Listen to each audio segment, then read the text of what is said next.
watching YouTube. I tell you what, we've got boxing royalty. The reason being is we've got Jazza Dickens with us, who is my wife's favourite fighter. So that's why you're royalty, Jazza. Do the wave. No, seriously, it's brilliant to hear from you today, and your lot's going well for you in your boxing career, but you're only 29 and it's nearly 10 years as a pro. Yeah, do you feel like a veteran? No. I actually feel, I was thinking this today. I've been around forever, haven't I? But I just feel like, I feel like I've got a new career. I feel so lucky and blessed. I don't know if that's what you call the prime, when you go into your prime, I don't know, but I feel strong and feel good. Yeah. When I said veteran, I meant that in the nicest possible way. I didn't mean, your results are proving that you're not one of these veterans who need to go. You're only looking one way at the moment. I mean, the renaissance since Rigondale and Thomas Ward in 2016, 2017, 7 wins on the trot, really good company. Where's it come from, this form? I put it down to Georgie Vaughan. Steve, I put it down to Georgie Vaughan.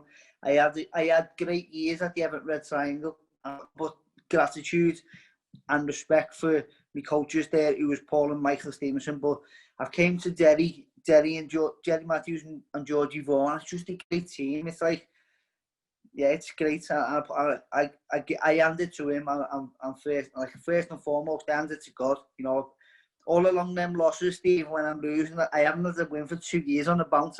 For 2 years, at one point, I hadn't had a win. I think I was arguing with someone on Twitter, and he said, "Go and get a win before you give me low." And I thought, bloody hell, 2 years, you haven't had a win. But it was a tough time. But I knew I used to always pray every night, still do, and I knew that it'd come back around. If you try so hard at something, it's got to, hasn't it, Steve? If you keep pushing and pushing, you've got to get your break, haven't you? Before we speak more about George and Derry, what was it that made you never give up? What was it in you? That you seasoned pro and you were losing fights. What made you think I can go on and have success? Just knowing who I am, Steve, and knowing what I'm capable of, and I get a lot of confidence from how hard I work. I always have done, and my goal is to be world champion. That was the goal from day one. And the fact that I haven't achieved my goal, maybe if I'd already won a world title and then I'd had a loss and then I'd had that 2 losses on the bounce, maybe then I'd turn it in because I've achieved all my dreams. But I haven't achieved what I wanted to, Steve, and I really believe that through God you can do absolutely anything, and that's why. Tell us about Georgie Vaughan and Derry. I know Derry absolutely, whenever I speak to Derry, he credits Georgie Vaughan for everything in his career. Tell us what they're both like, the difference between them both. Obviously, George is in his later years. Derry's a young trainer. Tell me the difference between them. I start off with Derry, Steve. Derry's got a different outlook to George. He has a different perspective, which I like, because he has the mind of as a fighter. I don't think, as a seasoned professional coach, he hasn't had many years. So I think the mind of Derry, which I like about Derry, is that he's a fighter and he sees it as a boxer. Georgie sees it as a coach, but together they work well. It's they're both complete when they work together. And Georgie, as a man, more than anything, Steve, I connect with him on a level that I've got. I can't really explain to you, Steve. You'd have to relate rather than. It's hard to explain. I've got a professional relationship with him. I like to keep it that way. But we are close. We do talk a lot, Steve, and his experience and. When I'm out running on the hills at 6, 7 o'clock in the morning, Steve, there's a 83-year-old man in my corner. Do you know what I mean? He's next to me walking up them hills. He's 83. Some morning, it's just pissing down. He's in your corner. He fights for his fighters. Do you know what I mean? He's a boxing man, and he fights for his fighters. He lives for boxing. He's not in it for gratitude, gratification or not like that, Steve. He won't even. I don't think you've ever seen an interview with him. He won't. Do you know what I mean? I'm begging Danny to fix it up, and he's refused me. If you ask Derry the story, I said to Derry once, you know, he won't do the interview for Boxing Monthly. He won't let me interview him. He's very polite. He's such a nice man. I said to Derry, I'd rather he just told me to fuck off and do one. But he's so nice about it. No. He always says it's not about me. That's what he always says, Steve. But I'd love to see interviews of him. Sky, after the last fight, Sky got him. He was sort of like pushed into the camera after the fight, and he said, "What do you think about the scorecards?" And he just gave them loads. Where he's not used to it, he's not accustomed like to the TV. He's just like, he had a bit of a go. Do you know what I mean? He said, and he'll beat Ryan Walsh as well. Yeah, he's a class act. I love him. I love him. I mean, and as you say, yourself and Ryan Walsh, fantastic fight, golden contract final. You're both lovely fellas as well. Makes it even, you know, for people who are neutrals. You know, you're both good men. Tell us how you see that fight going. I see a win, Steve. I see like I can't see anything else but a win. You know what I mean? I cannot see anything but a win for me, and I respect him. I've got to say, I don't want to get away with words and tell you what I'm gonna do or what I'm. All I'm gonna do is just go in there and do what I can do. But respect for Ryan is, you know, so much respect for him, not just him, for his family, his coach. Yeah, just a really good guy, Steve. Isn't he? He's a good guy, and I see how a lot of people would just sit on the fence. You know what I mean? We're in that situation because you wouldn't want to upset him by like saying, "Come on, Jazza," or what have you. So I think it's going to just be a lot of respect between us, and I can't see nothing else but a war, really, Steve. I can't see nothing else but a great fight. Because he's paid his dues like you as well. He's had setbacks and, you know, injuries, a lot, you know, defeat, and he's bounced, you know, he's come back from everything himself. So I guess that he'll feel the same, and the respect to be mutual. Yeah. Even if I had something bad to say about him, I could go on about all these bad things that I didn't like, which I don't. I do really like him as a person too. But even if I had all these bad things to say about him, I still could not respect him. You know what I mean? You can't not respect the man for what he's done and how he's been around. I think that I think he's a lot better than he's had the credit for. You know, he's held on to that British champion. He's had the British title longer than Henry Cooper. And of course, you mentioned Georgie Vaughan up against another great trainer, Graham Everett, who's, you know, younger than Georgie, you know, quite a bit younger than Georgie, but the same outlook. He doesn't do a lot of interviews. It's all about the boxers for him, for Graham. Yeah, real man. I've seen him at the shows for years, and I've always got on with the Welshes. I don't know how we've never fought, because we've always been around a similar weight. So we think it's we both paid our dues, and I think that we both deserve this big night. And the prize at the end, the cash reward and the contract, what will that mean to you? What will that do to your life as a boxer and a husband and father? Financial gain, Steve, that will be great for me, and that will change our lives. That will be something that we've never seen before. That will be something that we can our perspective on life hasn't seen it, so we can't really give that. I can't give that answer, and I know it will change massively. I just hope that you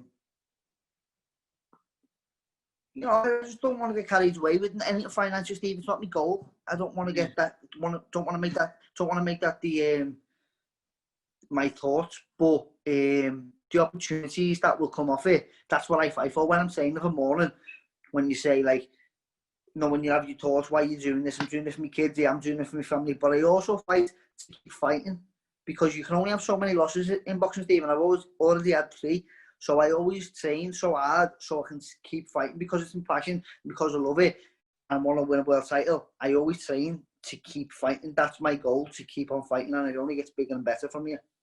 Are you one of these guys who'll be fighting in his 40s, like Bernard Hopkins, because we love it so much? We'll see you at 46 fighting at Liverpool Arena. Probably, Steve. I love fighting that much. I've actually thought about being a journeyman in MMA. I could live 2 lives. I could be a journeyman in MMA, and I could be a decent boxer. Do you think you'll be boxing in your 40s? Because you're that sort of guy who could. You know, do you love it that much? as I'm talking now, I don't ever want it to end. I get sad when I talk about people. I get sad when I get people talking about retiring. Do you know what I mean? So I know it will be hard for me, Steve. I've had to actually think I'm not going to fight forever. And how am I what are you going to do after boxing? Do you know what I mean? I can't see no end to boxing. Maybe that will be my path. Maybe I'll go into something else in boxing. I don't know, but it's not even something I've thought about. But, you made a lot of sacrifices away from your family. Just something I'd like to touch on.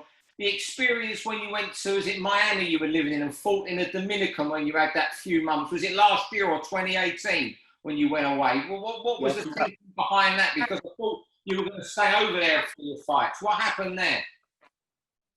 Well, at the time, I'd lost to the world title. I lost to the British title, so I had no belts. And Steve, once you lose, people lose a little bit of interest, don't they? And it's hard to get these opportunities when you do lose your belt. And I didn't have no belt, so I fought on Pat Barrett. Had me on his show, on the Black Flash show. Thank you to Pat. And I fought on MTK show. After that, Steve, I was mandatory to fight against Thomas Patrick Ward for the British title. Yeah. And he pulled, and then Martin, his brother, stepped in, and then he pulled out. So the fight just fell through. No promoter wants to put it on, so we had no opportunity, Steve. So I just thought, I've got to do everything in my power to try and revive my career. So I went on a holiday with my dad. His mate Tommy jumped off the holiday, and I said, well, I'll take your ticket, but I'll go down to Miami and get some sparring, see what's out there. I went down there and sparred, Steve, and he said to me, would you like to fight for the 50th gym? So we came home, we spoke to Derry and spoke to George. He said, there's nothing happening here. I had a conversation about it, and I don't feel like anything is going to happen. I can't get no opportunities yet. I might as well take me opportunities. Back in my mind, hopefully one day I can come back home. And when I was out there, Steve, I went back out there for 2 months, and I ended up fighting in Dominican Republic. And when I came home, MTK had put a show on. I was out in Spain sparring with John O'Carroll, and Tom Stalker said to me, there's a show in Liverpool. John O'Carroll. Yeah. He was fighting Tevin Farmer, so I was out there sparring him for his world title fight. And Tom Stalker said to me, there's a show in Liverpool, would you like to top the bill? And I thought, before I go back to America and miss my family and miss George and miss Derry, I'd love to take that opportunity and top the bill. So I topped the bill in the Olympia, and I scored, I think it was a 4th round knockout. It was a really good knockout, Steve, and I probably boxed better than ever boxed before. And then I got an opportunity to go on the golden contract. I said, and they said, would you like to take it and stay here? I said, sure, right, it's on my doorstep. I'm with Derry and with George and with my family. You just don't know how much I miss Liverpool. When I went away, Steve, they say you have to go away to come home, don't they?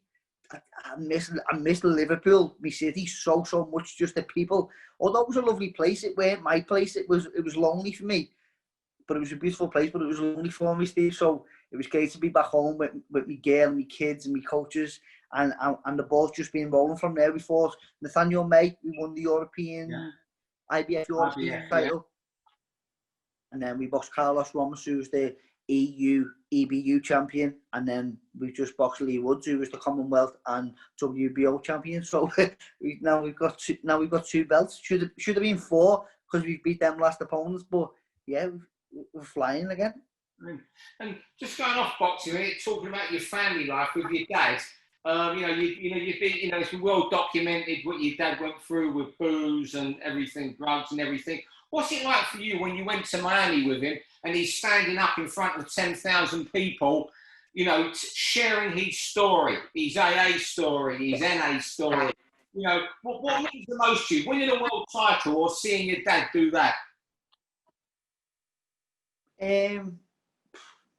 As a kid, for me, Steve, well, I'll give people a background on it. That's why we went to Miami, Florida. That's why we went there, because the World Convention of the Narcotics Anonymous was there, and my dad went with his mates, and they asked him to speak on stage to all these people. When I was a little kid, my dream come true, Steve, was for my 2 parents to be blessed enough by the Lord to break free of addiction, which a lot of people's parents go through, Steve, and And I think most of us have got a family member who go through addiction in some form or another. That be gambling, drinking, overeating, cocaine, any, like, people abuse themselves in different ways, don't they? And they all have their own methods to cope. My mum and dad, unfortunately, have found heroin, and they just struggle to get off it, Steve. But yeah, he got clean, and I used to pray as a kid, and I used to think my dream come true would be for my two parents to be clean, and life would be complete. That's how I thought as a kid, Steve. But now, thanks to God, you know, they both are, Steve. My dad's, they both are. I get after thinking about it now. Put myself in that mind frame as a child, and thinking about it now. They've done so good, Steve. I'm just so proud of them, super proud of them. My mum's 2 years clean, and my dad's 10 years clean. You know what I mean? And how long's your mum? With the help of how long was your mum? 2. Brilliant. 2. Yeah, so it's just like, it's amazing. You know what I mean? And my mum's got me kids right now. Not that she never did, but I don't have to worry about her, Steve. I don't have to worry. Do you know what I mean? That people who are going through similar type of stuff, I don't think what's she up to, where's she going, is she safe? I don't think that now, Steve. She's got my kids, and my kids are safe with her. Do you know what I mean? My dad, and I live with my dad when I'm in camp. So, you know, it's just amazing, really, Steve. I'm so blessed. And also, on that note, to any who struggle with addiction, I have a lot of friends in fellowships, and they can reach out to my social media. It's Jazza Dickens 10, both on Twitter and Instagram. You just send me a message, Steve. People just send me a message. It'll always be confidential and private. I can lead you in a direction. They have online meetings now, Steve. They have online meetings. People can go there online. They don't even have to show the face. They don't have to even write their name in. They can be private, and you can just see what it's about. If they think that they've gone too far and their families are getting their family lives ruined or unmanageable with the finances, just addiction or what have you, their life's not going so good, they can reach out to me on social media, and I would never tell a soul. And I believe I can help these people through a fellowship that's tried and tested for over 100 years. Your mum and dad have won their world title, shall we say? Is next year going to be the year that you win yours? Yeah, Steve, yeah, definitely. Yeah. You know, whatever God wants now, Steve, I can say I'm going to do this, I'm going to do that. I'm trying to turn my life over to God and say whatever he chooses for me will be my path. Because it will, do you know what I mean? Some things you can't do nothing about. All I can do is train as hard as I can, diet as hard as I can, and put the effort in, the sacrifice, and that's all I can do, Steve. And we'll see where I go. But yeah, back in my mind is always, my will is I need to be world champion. Well, do you know, I always take my will back. Everyone wants you to be world champion, I think. Everyone really does. Jazza, all I can do is thank you for joining us on VIP's YouTube. You're a real star. Thank you. It's a great challenge. It's a great challenge as well, by the way. All the content that you're putting out, I watch it every day. I'm one of the people who should be, and you're putting 2 or 3 out a day. It's a really good challenge. So thank you as well for having me on, Steve. For all boxing info, news and latest interviews, amateur and pro, across the north, click and subscribe. VIP Boxing Promotions. Also, Twitter, Instagram and Facebook.